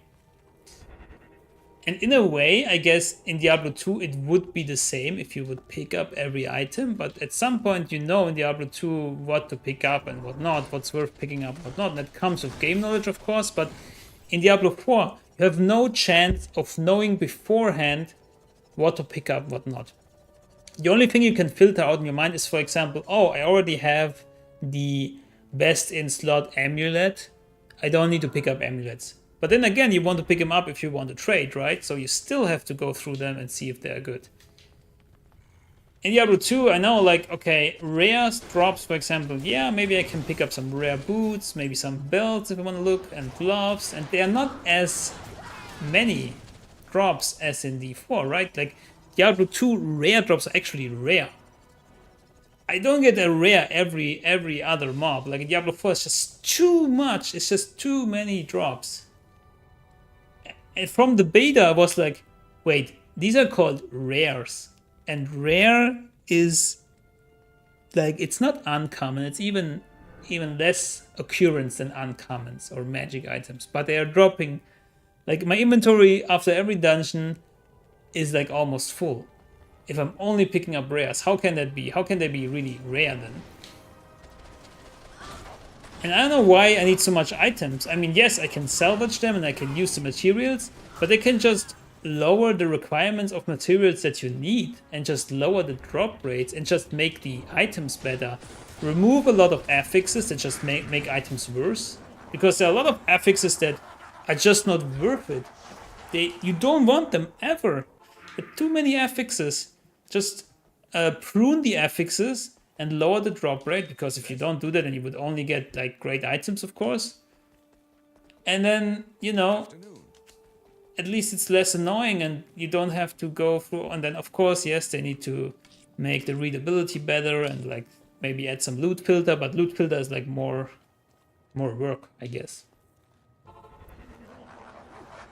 I don't know. It's just so many little annoyances, and then in the town you have to go like to 4 different places after the dungeon to salvage, to extract legendary powers, to do this and that, and then you can go back into the game. While in Diablo 2, it's like the gameplay might not be as entertaining, but it's just more streamlined and it's just more easier to do one run after another. Okay, I did the traveling run. Okay, I go out the game, I go in the game, I do another. I did the traveling run. Okay, a ring drops. Okay, I identify this. Oh, it's good. It's not good. I don't know. I put it in the stash. I do another run. And everything is like on the way. It's like so easy to go. Like one more run. And I don't know, like there's like this tinfoil hat theory that they put all these annoyances in so that you play longer, that you have more playtime. But in the end, just less people will play because it's so annoying. But you really got the feeling they wanted to make you meant everything to need more time so that you're in the game for longer time.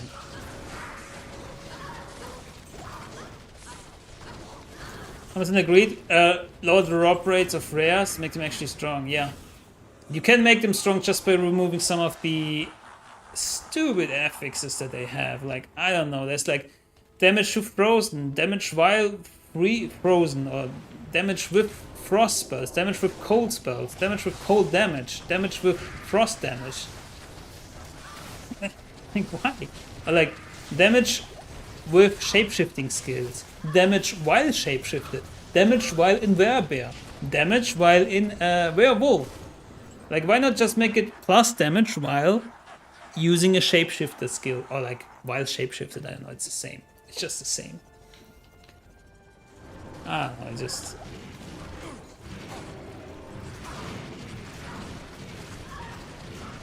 And then again, like, some affixes are just way less valuable than others, like... Vulnerable damage is like super strong, everything else is like trash. I mean, main stat is good, and then there was one other that like multiplies your damage, but itemization is just very bad. Uniques are mostly unexciting and bad. You cannot trade them for whatever reason.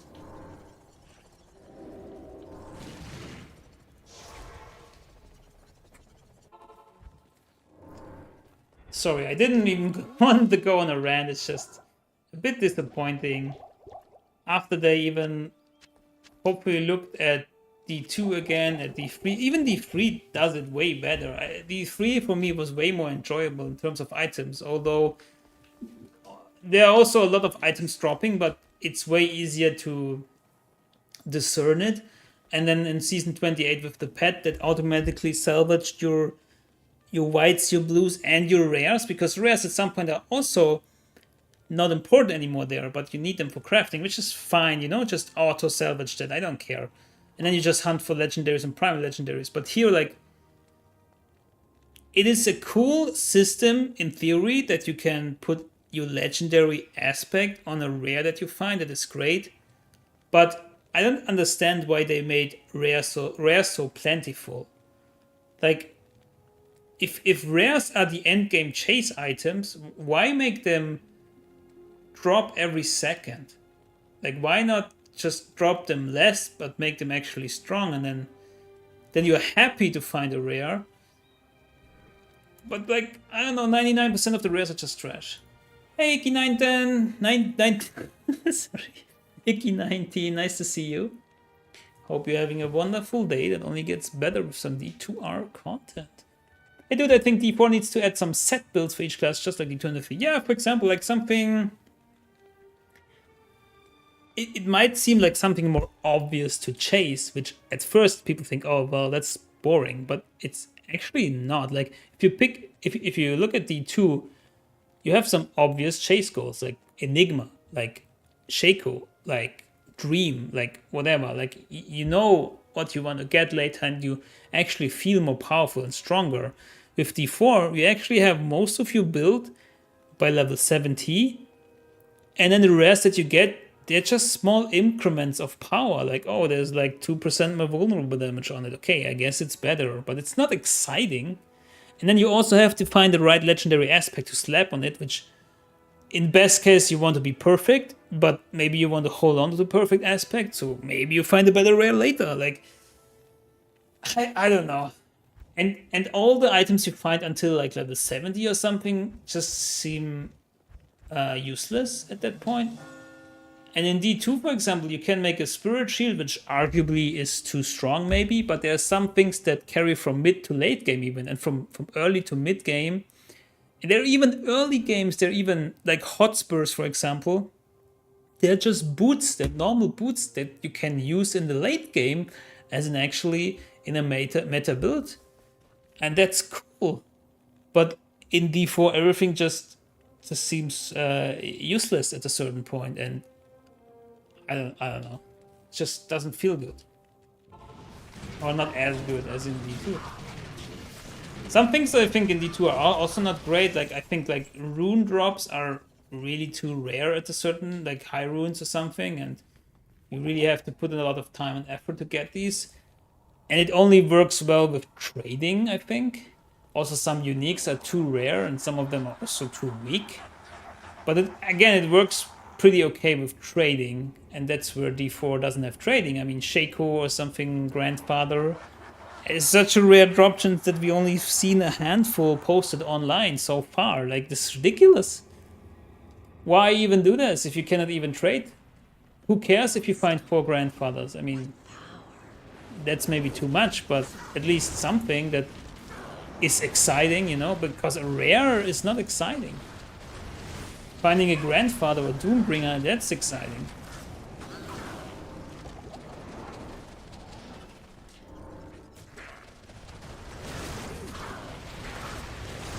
I think that maybe they took a look at D2 and saw that a lot of uniques are are bad, and then they said, oh, let's add some uniques that are bad also in D4. It seems people like that. I don't know. So weird. Oh no. Don't do this, Bale. Come on, you're better than that.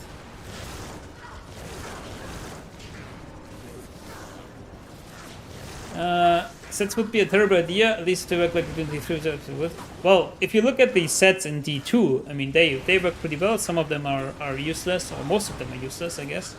Some of them are perfectly good option, but not always the best option, so they just need to find that middle ground. I mean, they don't have to be as extreme as D3, but then again, there are other items in D4 that seem mandatory. Just take Tempest Roar. So if everybody runs around with Tempest Roar because they need it for the build, how is it any different than running around with a set that you need for a build? It's the same thing.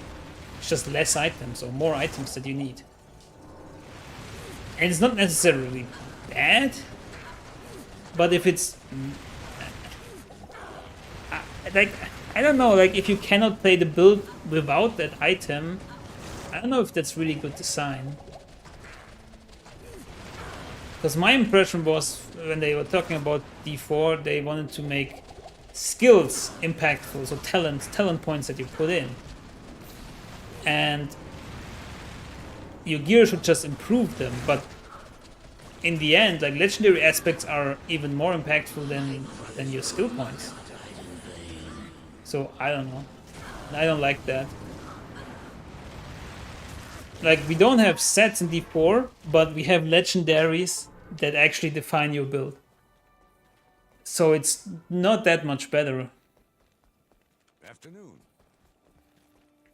Sets strong arms people to use them for certain abilities. That's one people. Yeah, but again, the same goes for uniques and legendary aspects in D4.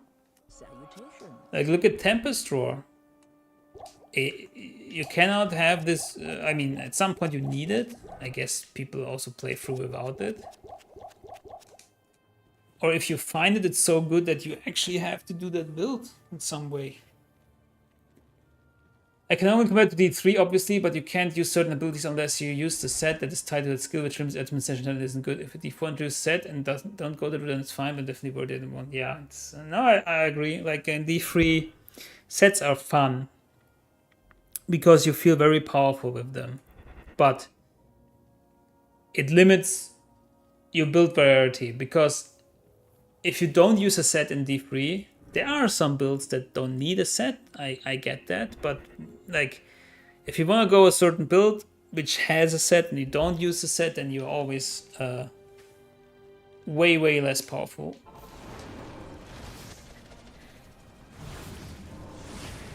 I actually don't have that many experience with D3 because I stopped playing at some point.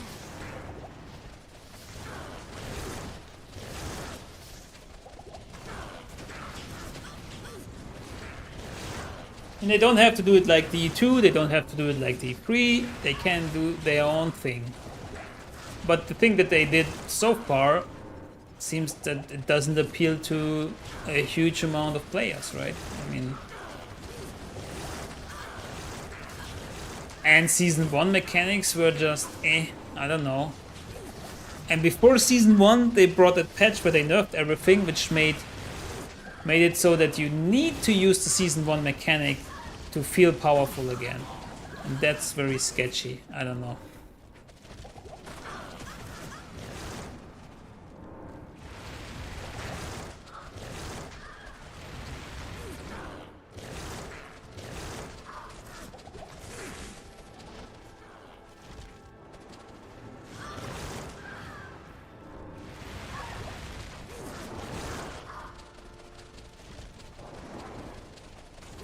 There's no target lock here, right?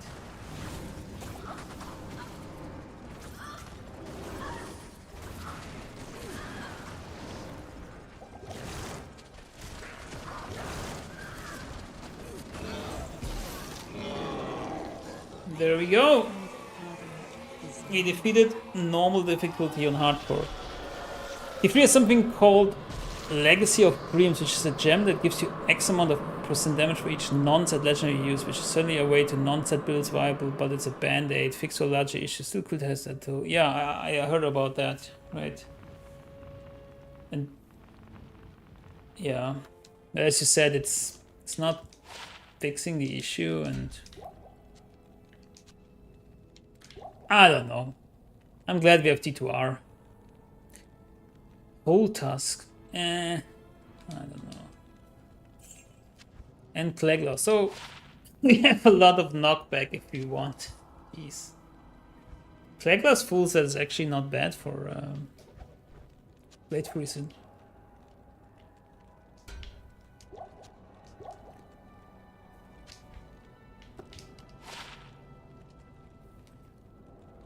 I actually can do Terror Zones now. Alright, that's it for the day. 2 hours. I can already feel it in my throat, but I'm very, very thankful and appreciate that you guys been here and part of a discussion. It's a nice back and forth, and we can talk about some stuff. We are all very passionate about Diablo games. Diablo 2, Diablo 3, Diablo 4. Not Immortal, but the mainline entries, I would say. Thank you guys so much. This will be it for today. Maybe I'll be back tomorrow for starting Nightmare. Maybe we'll farm a little bit in normal. Maybe do cows in normal. We'll see. I need to think about it. But always appreciate if you come in. Right now it's spontaneously because I need to find like a schedule. And yeah. Thank you, Tomtonies. Thank you, Icky. Thank you, Chris, for being here. Have a nice rest of your day, morning, evening.